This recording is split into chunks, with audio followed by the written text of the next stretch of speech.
कर्पूरी जी को कितनी भी भद्दी से भद्दी गालियां क्यों ना दी गई हो, लालू जी को भद्दी से भद्दी गालियां क्यों ना दी गई हो, लेकिन वो लोग दोनों नेता ऐसे रहे कि झुके नहीं, हमेशा अंतिम सांस तक कर्पूरी जी ने लड़ाई लड़ी। लालू जी अभी इस व्यवस्था में भी, बीमार होने की व्यवस्था में भी, उस लड़ाई को जिंदा रखते हुए वो लड़ाई लड़ रहे हैं। और आप सब लोगों से हम इतना ही कहेंगे, जब कर्पूरी जी नहीं झुके, लालू जी नहीं झुके, तो तेजस्वी भी झुके नहीं, ऐसा काम है। हम लोग लड़ेंगे और लड़ने वाला लोग भी जीतता है। कोई लेवल प्लेइंग फील्ड चुनाव में था क्या? मीडिया आपके साथ नहीं है, पूंजीपति आपके साथ नहीं है, संवैधानिक संस्थाएं आपके साथ नहीं है, अधिकारी, बेईमान अधिकारी, सब लोग, पूरा सिस्टम चुनाव में जो है लड़ा। लेकिन हमें फक्र है कि भाई इतना सिस्टम लड़ने के बावजूद भी 1,90,00,000 वोट जो है हम लोगों को मिला है।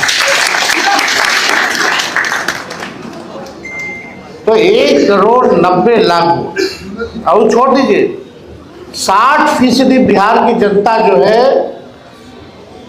इस सरकार के खिलाफ मतदान किया। 60%, यानी बिहार की जनता जो है बदलाव चाहती थी। अब ज्यादा हम टेक्निकल नहीं होंगे,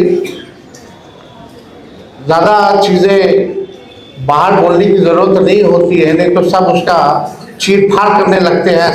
विद्वान लोग आ गए हैं, पत्रकार अपने अपने हिसाब से लोग देखते हैं, सच्चाई को नहीं देखते, जो प्रोपेगेंडा जो है वो फैलाने में लोग लगा रहता है। और इसमें बाहर के लोग तो करते ही हैं, कुछ लोग हमारे पार्टी के भीतर भी लोग हैं, वो छुपी बात नहीं है। लेकिन हम केवल इतना कहना चाहते हैं कि इस लड़ाई को चाहे कुछ भी हो जाए, हम लोग छोड़ने वाले नहीं है, मायूस होकर बैठने वाले नहीं है। जनता की आवाज को, बिहार की आवाज को, सदन हो, सड़क हो, इसको हम लोग हमेशा उठाते रहेंगे।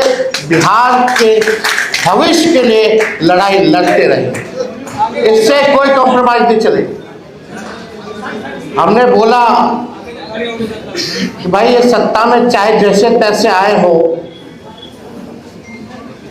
लेकिन 100 दिन सरकार बनने से लेकर 100 दिन तक हम इस सरकार को कुछ नहीं बोले।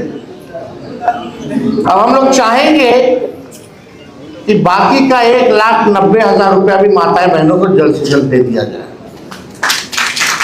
1 करोड़ जो नौकरी की जो बात की गई थी, वो 1 करोड़ नौकरी भी लोगों को दी जाए। हर जिला में कारखाने और फैक्ट्री लगाने की बात की गई, उसको भी जल्द से जल्द जो है लगवा दिया जाए।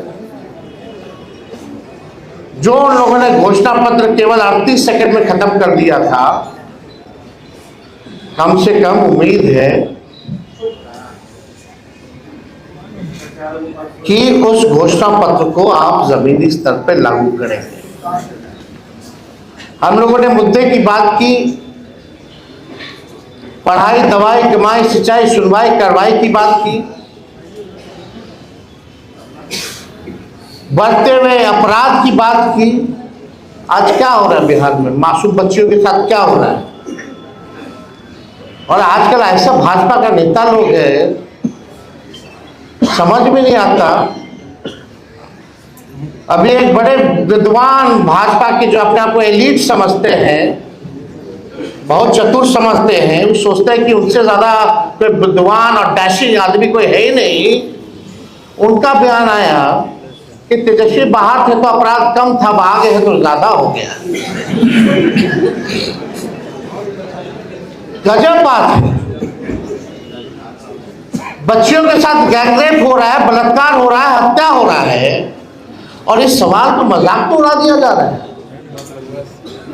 क्या लगता है इन लोगों के पास कोई रिस्पॉन्सिबिलिटी या कोई जिम्मेदारी बनती है? निफिकर है। इनको ये भी पता है कि तेजस्वी अपराधी है, तो भाई जेल में बंद करो ना। अगर मेरे ना रहने पे भी तुमको तकलीफ थी, रहने पे भी तकलीफ है, चुप्पी साधे हुए तब भी तकलीफ है, बोलते हैं तब भी तकलीफ है, पूरा चुनाव हो गया, बिहार में जश्न नहीं मना केवल भाजपा कार्यालय और जदयू कार्यालय में केवल मना, पूरे बिहार में नहीं बना। चर्चा चुनाव के बाद तेजस्वी की हारने की हो रही है, ना कि इनकी जीतने की हो रही है।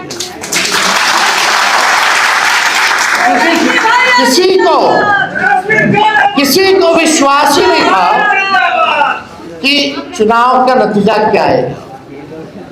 लेकिन जिस दौर में हमारा देश है, केवल बिहार की बात, यहाँ जो लोग डेरा डाले हुए थे, प्रधानमंत्री कूद कूद करके हर हफ्ते आते थे, गृह मंत्री तो मौर्य को अपना घर बना लिए थे, पूरा भारत सरकार मंत्रिमंडल लग रहा था कि देश में और कोई काम नहीं बचा, बस बिहार का चुनाव है। आज कहाँ है मोदी जी, जो आप कहते थे 56 इंच, कौन से गाना गा रहे थे? आज क्या हालत है बिहार का? कौन लोग है भाई? एक ट्वीट भी किया जो बच्ची के साथ बलात्कार हुआ, हर जगह। कौन ऐसा दिन नहीं है बिहार में जहां 200 राउंड गोलियां ना चलती हो, अपहरण ना होता हो, मर्डर ना होता। तो इन लोगों से कुछ होने वाला है नहीं। वो आप भी जानते हैं, हम भी जानते हैं, बिहार की जनता भी जानती है, और मीडिया के लोग भी जानते हैं कि ये लोग कुछ कहता नहीं है। सत्ता में कैसे बने हुए हैं ये सब जानते हैं। सत्ता का दुरुपयोग करना, तंत्र मंत्र लगाना, धन तंत्र लगाना, अधिकारी लगाना, पैसे का खेल करना, संवैधानिक संस्थाओं को हाईजैक करके अपने पार्टी के लिए इस्तेमाल करना, सब लोग जानते हैं। लेकिन हम इतना कहेंगे कि ये लड़ाई की अभी बस शुरुआत है, और हम लोग लड़ेंगे और लड़ करके जीतेंगे।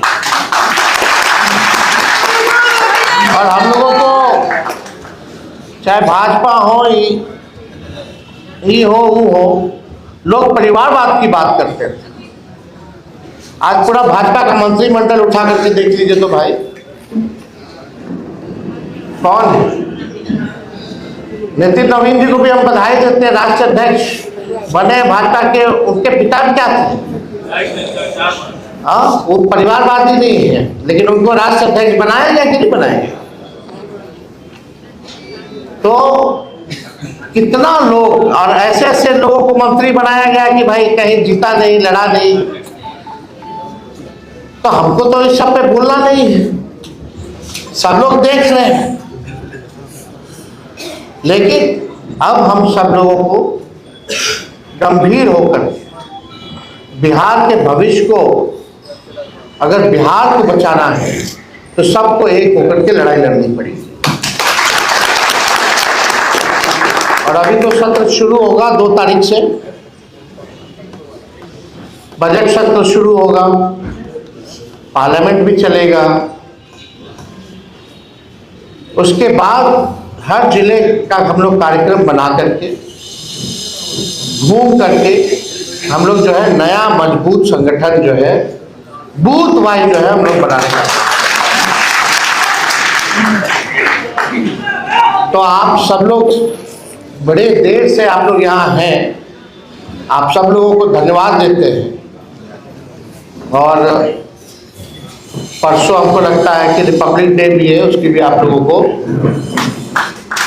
शुभकामनाएं हैं। बस एकदम लगे रहिए, अन्याय के खिलाफ लड़िए। तेजस्वी यादव जिंदाबाद जिंदाबाद जिंदाबाद और जिंदाबाद जिंदाबाद जिंदाबाद और जोर जुलूम के टक्कर में संघर्ष हमारा नारा है। बस नारा तक ही सीमित नहीं रहना है। तो हम लोग सब लोग मजबूत हैं, हम लोग कमजोर नहीं, हमारा समय कमजोर है। समय आएगा जब बिहार में गरीब राज करेगा। तो आप सब लोगों का इस अवसर पर आने के लिए आप लोगों का दिल से धन्यवाद देते हैं।